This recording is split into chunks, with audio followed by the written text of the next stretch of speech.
பொதுவாக serial killers ஒரு கொலையோட நிறுத்துறதில்ல.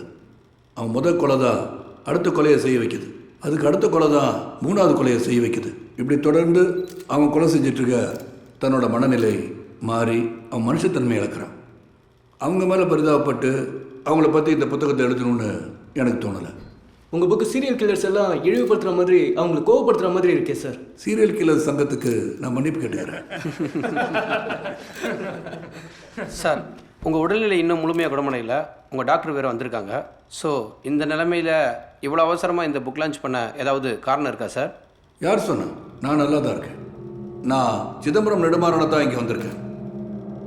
இருட்டிலேருந்து வெளிச்சத்துக்கு வந்திருக்கேன். I am still fit and active.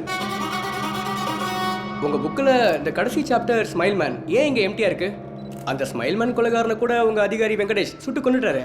அப்புறம் ஏன் அந்த கடைசி சாப்டர் மட்டும்? சார், ஆஃபீஸர் வெங்கடேஷ் அந்த கேஸை க்ளோஸ் பண்ணது உங்களுக்கு எதுவும் சந்தேகம் இருக்கா சார்? உங்கள் டிபார்ட்மெண்ட்டை நீங்களே நம்பலையா? சொல்லுங்கள் சார். ப்ரீஃப் பண்ணுங்கள் சார்.